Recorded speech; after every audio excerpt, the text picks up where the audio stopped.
Hello viewers, వాకిళ్ళు వంటిల్లుకి స్వాగతం. ఎలా ఉన్నారు అందరూ? సమ్మర్ హాలిడేస్ ఎంజాయ్ చేస్తున్నారా? ఈరోజైతే మనం సమ్మర్ స్పెషల్ మల్లెపూలతో వేణిమాల ఎలా కట్టుకోవాలో మనమైతే ఇవాళ చూద్దామండి. అయితే ఈ వేణిమాల కట్టడము అనేది చాలా ఈజీ. చూశారు కదా, చక్కగా మనకి పువ్వులు ఇలా దొరికినట్టయితే మనం వేణిమాల లాగా కట్టుకొని ఇలా కొప్పుకు పెట్టుకున్న దేవుడికి మాలలకైనా చాలా బాగుంటుందండి. సో ఇది ఎలా కట్టుకోవాలో నేను ఇవాళ చూపిస్తాను. అయితే ఈ పూలు అనేవి మా చెట్టు పూలండి. మా అమ్మ వాళ్ళ ఇంట్లో మల్లె చెట్టు ఉంది.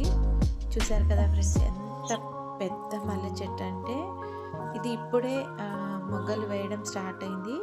చెట్టు మీకు కనిపిస్తున్నాయి కదా, అసలు కొమ్మకి కూడా మొగ్గలు ఎలా వేసాయంటే అసలు ఇవన్నీ పూస్తే బుట్టెడు పూలు అంటారు కదా, అలా ఉంటుందండి. సో ఇప్పుడే స్టార్ట్ అయ్యాయి మొగ్గలు వేయడము చెట్లు. ఒకటే చెట్టు అండి, కానీ రోజుకి 3 నుంచి 4 కేజీల పూల వరకు కూడా సీజన్లో పూస్తుందండి ఇది చెట్టు. చూసారు కదా, మొగ్గ సైజ్ కూడా చాలా బాగుంటుంది. చిన్న చిన్న కొమ్మలకు కూడా అసలు గుత్తులుగా మొగ్గలైతే వేశారండి. దీనికైతే ఏ ఎరువులు ఏమీ వేయరు, న్యాచురల్గానే ఈ చెట్టు ఇలా పూస్తుంది ఎవ్రీ సమ్మరు. సో ఈ చెట్టు అంటే నాకు చాలా ఇష్టము. ప్రతి సమ్మర్లో ఒక్కసారైనా ఈ చెట్టును చూడడానికి నేను మా ఇంటికి వెళ్తాను. సో మొగ్గలు వేసినప్పుడు అయితే చాలా అందంగా ఉంటుంది. చాలా పెద్ద చెట్టు అండి. ఒక్కొక్కసారి అయితే మాకు పువ్వులు కోయడానికి విసిగెత్తి అసలు సగం చెట్ల మీదే వదిలేసి కొన్ని కోసుకుంటామండి. సో ఇప్పుడే స్టార్టింగ్ కాబట్టి కొంచెం కొన్ని మొగ్గలే వస్తున్నాయి మల్లెపూలు. సువాసన అయితే చాలా బాగుంటుంది. మనము బయట కొనుక్కునే పువ్వుల కంటే కూడా ఇలా చెట్ల మీదవి మన ఇంట్లో పెంచుకున్న మన పెరట్లో మొక్కల పూలు వాసన బాగుంటాయి కదా. సో నాకైతే ఈ మొక్క అంటే చాలా ఇష్టము. సో దీని వయసు వచ్చి ఇంచుమించుగా 12 ఏళ్ల వయసు అండి ఈ మల్లె చెట్టుది. సో మొదటి పెట్టిన సంవత్సరం నుంచి ఇప్పటి వరకు అసలు ఇలాగే ప్రతి సంవత్సరం పూస్తూనే ఉంటుందండి. ఒక సమ్మర్ అనే కాదండి, సీజనల్గా పూయదు. ఎప్పుడు ఆకు తీసేస్తే అప్పుడు పూస్తూనే ఉంటుంది. ఇంకా సీజన్లో అయితే చాలా ఎక్కువ పూలు పూస్తుంది. చూసారు కదా.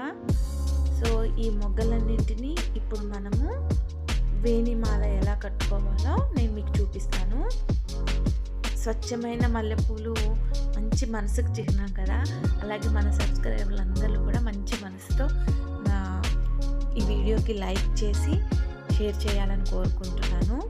ముందుగా అయితే మనం దారం తీసుకొని ఇలా మనకి ఎంత పొడుగు పువ్వులు కావాలో అన్ని చుట్లు వేసుకోవాలండి. ఆ తర్వాత ముందుగా స్టార్టింగ్లో అటొకటి ఇటు ఒకటి పెట్టుకొని ఇలా మామూలుగా మనం మాల కట్టుకుంటాం కదా, అలాగే దారాన్ని 2 పువ్వుల్ని అటొకటి ఇటొకటి పెట్టుకొని ముడి వేసుకోవాలండి. చూస్తున్నారు కదా, వీడియోలో చూపించిన విధంగా నార్మల్గా మనం మాల కట్టుకుంటాం కదా, ఆ ముడే వేసుకోవాలండి. ఇప్పుడు దాన్ని బొటన వేలుతో గట్టిగా పట్టుకొని ఇప్పుడు వేణిమాలకి ఒక్కొక్కటిగానే పువ్వు పెట్టుకోవాలి. ఇప్పుడు నేను ఒకటి పెట్టాను కదా, దారాన్ని కింది నుంచి కాడ పై వరకు ఇలా తీయాలి.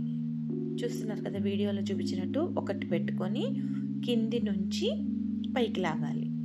మీ వేలుకు తగలకుండా లాగాలి. సో ఇలాగే మాలంతటిని ఇలాగే కట్టుకోవాలి. చాలా ఫాస్ట్గా కూడా అవుతుందండి. మనము కొప్పు వేసుకున్నప్పుడు కానీ, ఇలా జడ కింది నుంచి పెట్టుకోవాలనుకున్నప్పుడు కానీ, మోడల్ జడలు వేసుకున్నప్పుడు కానీ ఇలా ఈ రకంగా అయితే మాల కట్టుకుంటే చాలా అందంగా ఉంటుంది. బయట వేణి కొనుక్కోవడం కంటే ఇలా మనం ఇంట్లో మన చేతులతో కట్టుకున్న మాల చాలా అందంగా ఉంది కదా. చూసారు కదా ఫ్రెండ్స్, ఎంత అందంగా ఉందో ఈ మాల. సో మీరందరూ కూడా తప్పకుండా వేణిమాలని కట్టి ట్రై చేయండి. ఈ మాల అన్ని రకాల పువ్వులతో కట్టొచ్చునండి. దేవుడి పటాలకైతే ఇలా మాల కట్టుకొని విగ్రహాలకి వేసుకుంటే చాలా అందంగా ఉంటాయి. మీరందరూ తప్పకుండా ట్రై చేయండి.